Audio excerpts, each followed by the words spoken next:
Hello, everyone. Welcome back to the program. My name is William Hemsworth. It's great to be with you all today. I'm excited to have our guest today.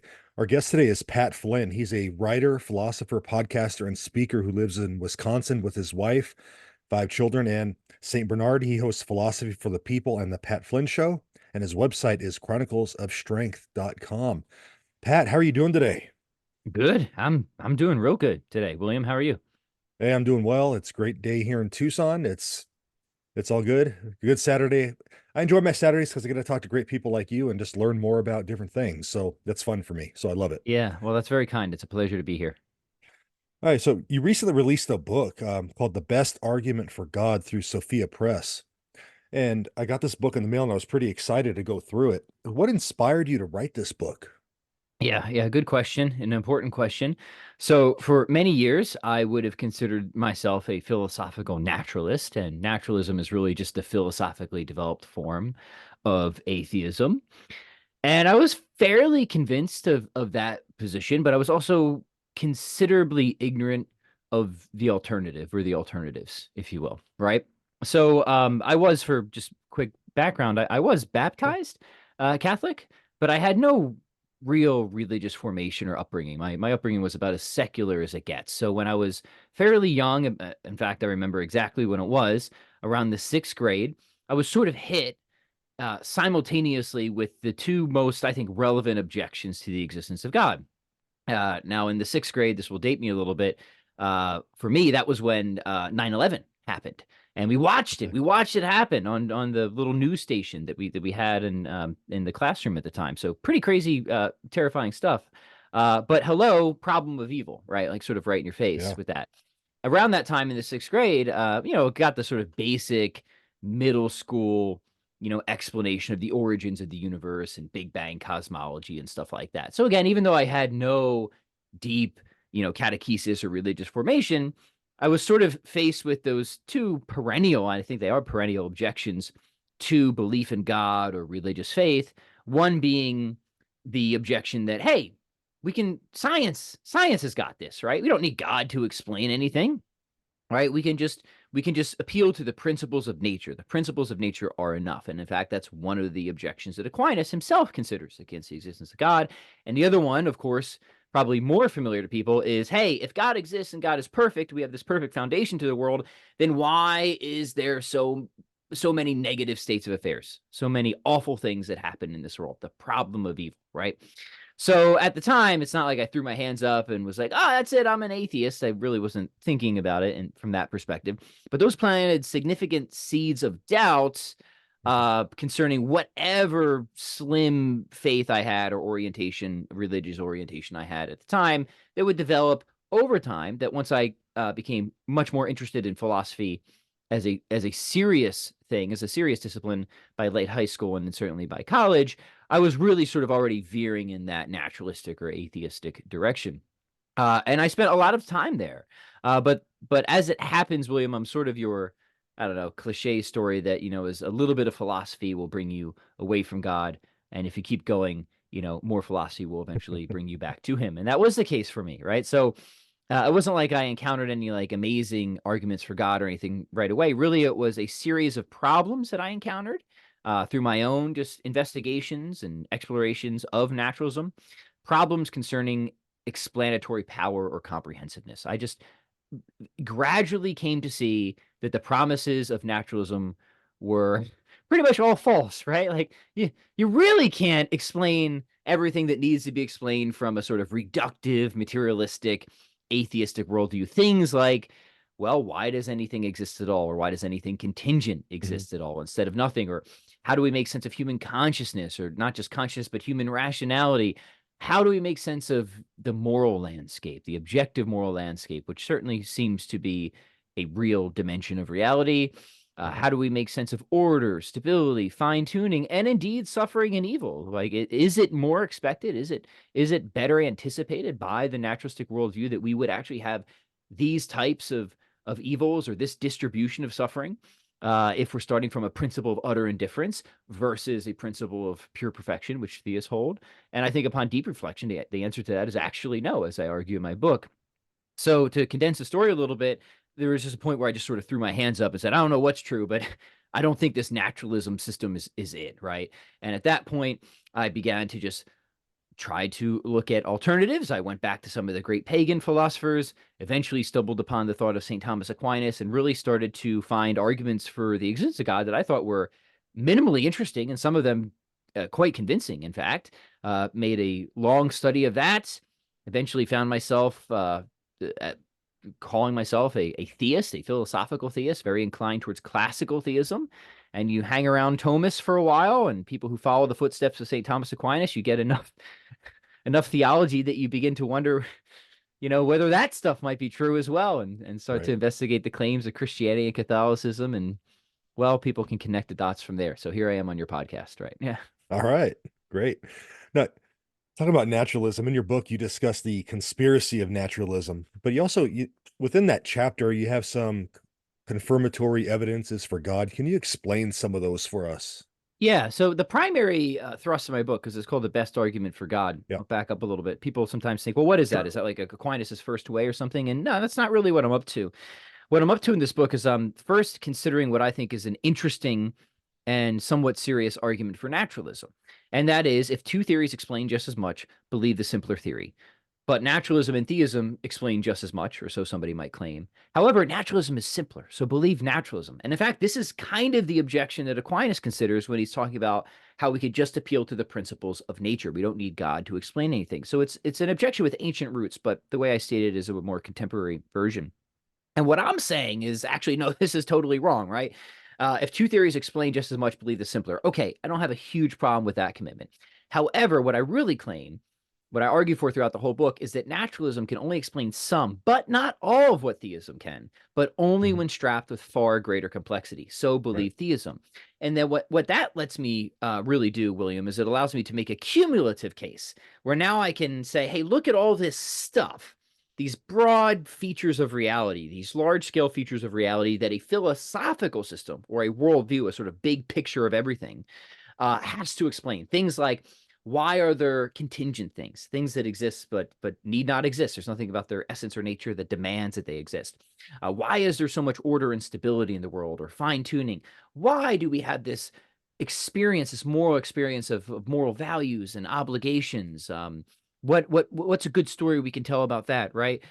Suffering, evil, and so on and so forth, right? Things that we believe that a philosophical system needs to give a good story about all these features of reality. And then what I do is, kind of section by section or chapter by chapter, as I look at these different, call them phenomena or data points, and Right. compare what I think is the best theistic explanation versus the best naturalistic explanation. And in some cases, I argue there is no conceivable naturalistic explanation. Only a classical theist Mhm. paradigm can cover this data, right? In other cases, I may concede that there's some kind of naturalistic explanation. But the theistic one is far more robust, and it's ultimately a simpler explanation at the end of the day. And for naturalism to kind of keep up, that you brought up the conspiracy of naturalism Mhm. in the explanatory race, where it hasn't been completely eliminated right out of the gate, it sort of has to adopt a lot of additional components. It has to become very ad hoc and contrived, like a conspiracy theory. So why do we reject conspiracy theories, like the large, grand scale conspiracy theories? Right? Some conspiracies are true, like people do rob banks and stuff, right? But Sure. those big conspiracy theories, why do we even without investigating them so much reject them, but we feel we're rational to reject them? And the answer actually has to do a lot with probability theory. And the idea is something like this, right? That these grand scale conspiracy theories seem to have so many basic components, so many moving parts, where things so many things could just go wrong from the initial commitments of that theory, that they just seem internally so improbable, right? Just from the get-go. And that's why we don't feel like we have to refute every aspect of it, because it's just the intrinsic likelihood, given the initial complexity of conspiracy theories to cover the entire range of data, is just it just puts it out of the realm of believability for us. So we are rational to reject a lot of these things, right? Doesn't mean they're completely impossible, but they're sort of internal likelihood or probability is so low that they're not worth taking seriously. And I Mhm. argue that if naturalism is at all going to have a chance to kind of keep up in the explanatory game with respect to some phenomena, it sort of has to wire itself with so much extra complexity that it just becomes so inherently unbelievable, like a sort of grand metaphysical conspiracy theory. Sorry, I don't even know if that answered your question, but that's what I gave. So we'll just go with it, right? All right, sounds good. No, when you were talking about your story, you mentioned the problem of evil, especially when it came up with 9/11 and everything. And that's an objection we hear quite a bit about. What would be the best way to answer that question? I guess to even point to the existence of God. Yeah, this is a big thing, right? So I mean, it could have many conversations on this. So just Sure. always like to say that whatever I say here will probably almost certainly not be adequate, but hopefully it starts pointing people in the right, what I think is the right direction. So there's different kinds of problems of evil, and when it comes to philosophical inquiry, right? You have what might be called logical problems of evil, and a Mhm. logical arguments from evil. And a logical argument is meant to show that there's some sort of like inconsistency within a philosophical worldview between within the commitments of that philosophical worldview, right? There's something sort of contradictory there, so it just can't be true, right? If you think that there can't be contradictions, which I think is right, or there's some incompatibility between the commitments of a worldview and some obvious, undeniable fact of the world, say, right? And so a logical problem evil is what it's proposing is that you have that the latter sort of case, right? You have this commitment within the classical theistic worldview where you have this being that's perfectly good, right? God. And no theist would deny that God is perfectly good. Otherwise, we're not talking about God. And then you have this undeniable fact of experience of all these negative states of affairs, right? And what the skeptic is saying is that these things can't go together, right? It's like a square circle, right? And what they do is they propose various principles that are supposed to make the connection, the necessary connection, that if you have the negative states of affairs and you can't have God, right? And they propose different principles, usually moral principles that are supposed to allow you to make that inference, right? And the general thing with logical arguments is they're hard to cash out, right? Because all the theist really needs to do is just have some other statement that's consistent that shows that the existence of God is no longer inconsistent with negative states of the world, and that's not hard to do because you can just say that God has some morally worthy end that He's aiming for, that provides God justifying reasons for allowing these negative states of affairs. And even if we have no idea what that is, the burden is on the skeptic since they're advancing the argument to rule out that possibility. And I don't think that that's a burden that has ever been shouldered Mhm. by the skeptic, right? There's a lot of other responses you can give to the logical problem of evil, but I think that that's pretty sufficient. And not only that, but most, or at least a lot of professional atheistic philosophers concede that. They concede that there are no, yeah, for example, there's a very smart atheistic philosopher named Graham Oppy. He's in print saying there is no successful logical problem of evil currently. Maybe there will be one in the future, but there's just not there. So that's, I don't think that is a huge concern for people or theists right now. More interesting is what might be called the evidential problem of evil. And the idea here is this skeptic might say, okay, maybe there isn't a strict incompatibility between all the negative states of affairs of the world and God.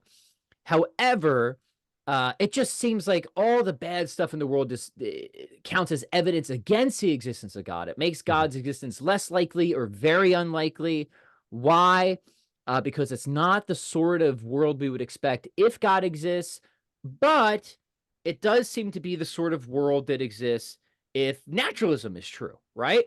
Because if naturalism is run by a principle of indifference and we're just kind of looking to explain things through some combination of atomic and evolutionary theory, and you have natural selection and this kind of fight for survival, well then it just seems like, yeah, a whole bunch of sort of wanton suffering is kind of makes sense, right? And so my system as a naturalist kind of predicts or anticipates this world, at least with its suffering, right? And the theist one doesn't really seem to do that, right? I maybe would expect things to be a bit better if God existed, right? Okay, so that's a more interesting challenge, I think. But we can challenge that challenge. I think we can challenge it very considerably. And there's really two ways of doing that. One is a defensive maneuver, and one Mhm. is an offensive maneuver. And I do both in my book. A Yep. defensive maneuver is to offer some sort of theodicy. And a theodicy is a story that we tell where we're trying to draw out the consequences of this sort of fundamental theistic theory to show that actually, as it happens, when we really understand this theory better and the principles internal to that theory, this world, including with all of its suffering and evil, is actually not all that surprising whatsoever.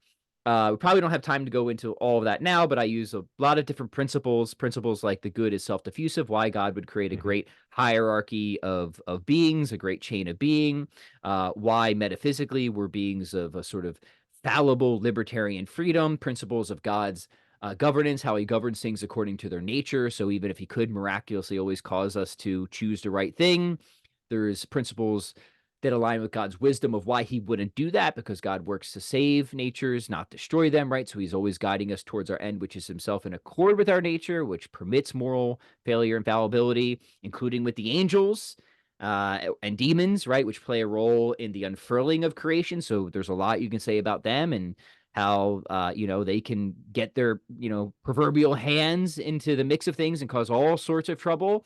I think when you spell all of that out, you actually have a pretty rich story that gets God sort of off the moral hook. Not only that, but actually gives you a pretty decent anticipation of a world like ours, even with what often seems like gratuitous suffering and evil. I think you actually can give a theistic story to show that this isn't all that surprising after all. When it comes to the naturalistic side, I think we have to dive a little bit deeper into the theory, but we can begin to expose that sort of the reverse is the case, where maybe initially or superficially you think that naturalism makes sense of suffering and evil, but once you go a little bit deeper, once you go substantially into the theory, you actually realize that it doesn't make any sense of it at all. So this is a little bit of a technical point, but let me try and draw it out. So Sure. naturalists again are broadly, not all of them, but broadly are committed to this idea of what's called source physicalism, and what they believe is that the sort of physical realm precedes and causes the mental realm, whatever the mental realm is, the sort of qualitative conscious experience we have, right? It's late and local. It's produced by, it's fobbed off by the sort of physical interactions underneath, right? Okay. Now, there's a whole host of issues with that view, and I consider that in my section on philosophy of mind. But this is, Yep. I think it's a general naturalistic view. I think it's also the consistent one, right? This is what a naturalist should be saying. Okay, but this relates to the problem of evil for several reasons, and one concerns an issue known as epiphenomenalism. Now, that's a chewy word, but an epiphenomena is really just something that is itself caused but causes nothing, right? So for a naturalist, the mental realm, the qualitative what it is likeness realm of our experience is something that is caused by physical interactions, but has no influence back down on the physical states of affairs, if that makes sense. It's sort of like a Mm. foam that just sort of floats atop of the ocean, Okay. right? Now, once you realize that's the case, all right, now we have a host of incredible questions and coincidences, because fundamentally, if you're telling me that the mental has no influence on the physical, then we have a very interesting question of why is it even there to begin with? What sort of functional role that is actually served to play, let alone a functional role for survival, right? So why is it there at all? Is it like, even if it could be there on naturalism, which I don't think it can be, there's no reason why it would be, even if it could be. Okay. Going further than that, even if it is there, there's no reason it has to be any particular type of experience, because the what the experience is or what it is like has no functional or causal relevance on what your joints are doing. Right now, once you Mhm. realize that this disconnect is there, you no longer have really an evolutionary explanation for suffering, because as long as the physical interactions or states are appropriately selected for, it doesn't matter what the experience is like. So for example, I could prick my hand on a pin and pull my hand away, but there's no reason that I need to feel pain when that happens, because the feeling has nothing to do with the actual physical states of affairs or interactions. I could just have the feeling that I have whenever I hear the Barney theme song whenever I touch a pin. It just doesn't it doesn't matter, right? Now, this is kind of a subtle in the weeds point, but this is where you have to go to really evaluate worldviews to see, like, do you actually have an explanation here? And what I argue is no. Once you get under the hood of naturalism and you see like what's going on in a naturalistic worldview, you have all these big issues especially in philosophy of mind, issues that are sometimes known as the hard problem of consciousness or qualitative experience, but they're directly relevant to the types of explanations naturalists try to give when it comes to suffering and evil. What we need is an explanation for suffering, and suffering is something that's relevant to conscious beings and the experiences we have. And what I've shown is there's a major disconnect in the naturalistic worldview that now severs any adequate explanation of why we have these types of experiences at all, let alone the distribution that we have for them. So, drawing that out in much more detail in my book, I actually argue no, naturalism does not have at all any sort of adequate explanation for why we suffer at all, or why suffering is distributed in a way that it does. So that even if you think that the theistic explanation I gave is not great, maybe you think it's still unlikely, the naturalistic one is way worse. Yeah. It's so Yeah. even if you think the theistic one is bad, that's not the worst thing in the world, because it's the ratio that matters, right? If we're just between these two, it's better to go with a theory that's bad if there's one that's even worse, right? So it's not even like the theist one even needs a great. I think we can give a pretty good story on the theistic side, but even if you don't think that, comparatively, the naturalistic one is so much worse once you get into the actual weeds of it. So I hope that made sense. Sure. It's a big subject, but I'm trying to get at least the Spark Notes version out for your listeners. Yeah. Mhm. Oh, no, totally understand. So, what feedback have you received from your book so far? Yeah, well, amazingly, even from many of my atheistic friends, I tend to be very friendly and engage a lot with atheists. A lot of really good feedback so far. So I'm very happy to have seen, to my surprise, because this book it is a philosophy book, right? Yeah. It's not apologists will be interested in it, but it is properly a book in philosophy of religion. So it's kind of a small, I guess, circle of people that it's aimed towards. Um, but so far, I've been very pleased to see that it's gotten some very flattering recommendations from people that I admire a lot on all sides of the debate. So we'll see where it's still a new book, so I suspect that more feedback and pushback and criticisms will be coming down the line here, and I welcome that, and hopefully it will continue to push the conversation forward. Yeah. So, what did you learn personally from writing the book?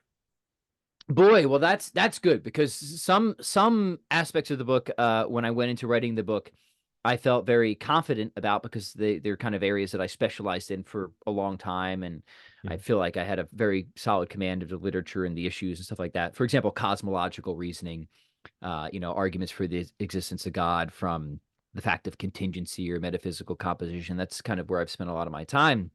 But there's other areas in the book that I had frequently peeked into. I tried to keep up with certain aspects of the debate, but then I began researching to see, okay, is this something I really want to go to the mat on, for example? And some of those would be issues that I just discussed in philosophy of mind and stuff like that, which was always of interest to me, but it wasn't as much of an area of specialization. So I spent a lot of time on just the relevant, literature in those areas, and so I learned a ton. I learned a ton, and some of my prior commitments and beliefs were sort of revised in that research program, but ultimately, what's in the book are the sorts of arguments that I think, yeah, to the best of my ability, when I see how far we can push these sorts of arguments, in terms of whether they really do favor classical theism over naturalism, is where I wound up. So hopefully there'll be some new stuff for people in there, even if they've been in the apologetics game for a while. And where can our listeners check the book out? Yeah, so like you said, it's from published by Sophia, so I know it's on their website somewhere. The Best Argument for God. I usually just, for convenience, just send people to Amazon or Barnes and Noble or Sure. wherever they like to get their books. Sure. Yeah. All right, Pat, is there anything you're working on? Where can our listeners find out more about you, and what are you working on now? Yeah, thanks. I'm working on a couple more academic articles. I have one was just published in the Review of Metaphysics in December, and that was Oh, cool. kind of an obscure topic, but it's testing the thesis of whether essentially ordered causation, whether grounding, which is a contemporary sort of understanding of causality, is essentially ordered causation, which is a theory of causation that was explored by thinkers like Aquinas and Scotus and stuff like that. And that article might be of interest to people who are curious about concerns of an infinite regress, of whether there could be an infinite regress of things, of contingent causes. It kind of deals with that. I have another article that should be out in a Palgrave volume this summer on the problem of evil, where I actually develop a little bit further some of the stuff we just talked about, Mhm. but with a particular emphasis on animal suffering, because that's something that Oh, wow. people, skeptics, like to focus on. Is okay, maybe we can explain some evil through moral evil through human rationale, but what about all the animals and evolutionary suffering? So I've got some stuff to say on that. And then if another article that's in the works, also just taking another look at the logical problem of evil again. So kind of more of the same stuff, but maybe just from a couple different angles mostly. Yep. Okay, great. Well, Pat, thank you for coming on and talking about your book with us. It's been a lot of fun. I learned a lot myself. Um, Hey, God bless you and your work and everything you're doing. I know you do a lot of writing. You just mentioned the articles. You have stuff on Catholic Answers and everything else, and then your own work that you're doing, your podcast. Thanks again for everything you do for us. Appreciate it. Thank you, William. God bless. God bless you.